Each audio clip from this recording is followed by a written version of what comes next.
Hey everyone, today we can talk a little bit about the rider's back.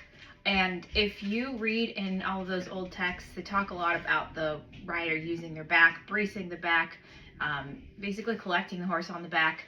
There's a lot of things a rider can do with their back. And today we're going to specifically talk about the upper back, which is a problem for a lot of us in our lives today because a lot of us spend a lot of time kind of rounded forward, especially if you work at a desk. I spend more time at a desk now than I ever used to because I'm home with my kids teaching video lessons, and so this has affected me in a way that I think about more than I used to. So if you are sitting at a desk, what's going to happen is your chest muscles are going to kind of cave in, and your back muscles are going to become inactive, and they're going to cause this rounding of your back. And so you're going to make it's going to be very hard for you to open your chest. It's going to be very difficult for you if you aren't used to opening your chest by engaging your back to take full breaths, to use your core effectively, and all that sort of thing. So I've got a couple exercises for you just to help you start thinking about this different type of mobility. And one of the things that I'm a big fan of is not to get you into a rigid but perfect position, but just to introduce mobility and different ranges of motion. Okay, so the first one is super easy. Actually, I need to back up a little bit. So when you're sitting on your horse, you want to have a nice straight spine without curving your low back. So that's something to be very careful of when I give you these exercises is I don't want you to go to the point where you hyperextend your low back. I want you to be nice and straight. And so it's kind of helpful just to sit, or stand if you don't have something like I do. So just stand and put a hand on your low belly and a hand on your back and just kind of practice finding that neutral pelvis. So this would be hyperextended. This would be rolling your tailbone under. So just kind of play around with, think about pushing your stomach into your low back and then go the other way and start to find the middle. So somewhere in the middle that's nice and comfy for you, okay? So these exercises are very simple and you can do them in between working at your desk or in between phone calls or whatever it is you've got to do. So the first one is just to take your arms so that your hands, your triceps are parallel to the ground. That's important. You don't want them to be too low and you don't want them to be too high. All you're going to do is bring your elbows back. So I'll turn backwards so you can see my back. You're just going to bring your shoulder blades together.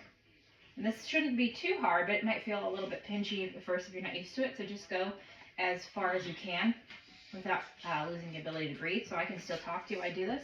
And you just do, 5 to 10 of these every once in a while. You're just basically opening your chest and bringing your back muscles into an activation to bring you into this position. So you're just, this reminds me of those Bowflex things that were really popular for a while. My dad had one of these.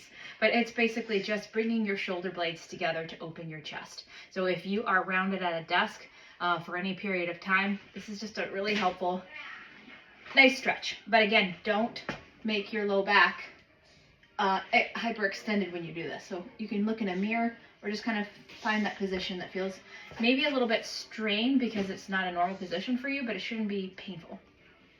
Second one, you're going to need a resistance band or a broom handle will work. Anything that is long enough that you can get a wide grip. And the wide grip is important because you need to keep your elbows straight. So this one may be a little bit more challenging. I might need to back up for this one.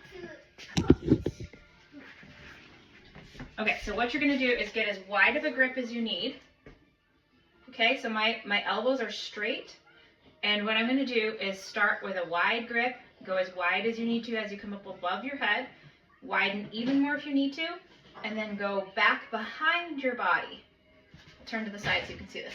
And again, the resistance band is nice because you can widen your grip. So the wider your hands, the easier this is. And this is really good for shoulder mobility, especially if you're stuck at a desk. So go slowly if you need to. Don't bend your elbows. So you don't want to get to here and start to bend your elbows. So if you have a broom handle or whatever, but if you have the resistance band, it just makes it easy to widen your grip as you get to those sticky spots. I'll run into the roof there. Sticky spots where you can go up above, behind, and over your head.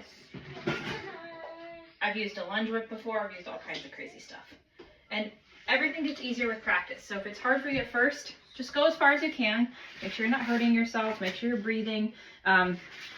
There's always adaptations for all of these poses. Even just getting this, maybe with your arms slightly behind your head, stretching, bringing your shoulder blades together. That might be as far as you go. That might be the stretch that you need. So everything gets easier in time. Everything gets easier in practice. The main thing is just introducing your body to different types of motion and getting it to where you're comfortable moving in different ways so that your resting position over time goes from being this to something a little bit more active. So hopefully, if you have shoulder pain, obviously be careful with these things. And like I've said before, check with your doctor if you're not sure if this is safe for you to do. If you have shoulder issues, if you have other injuries or surgeries, definitely check with a professional and make sure that this is safe for you to do. But these are just a couple easy exercises that you should be able to do with some adaptations.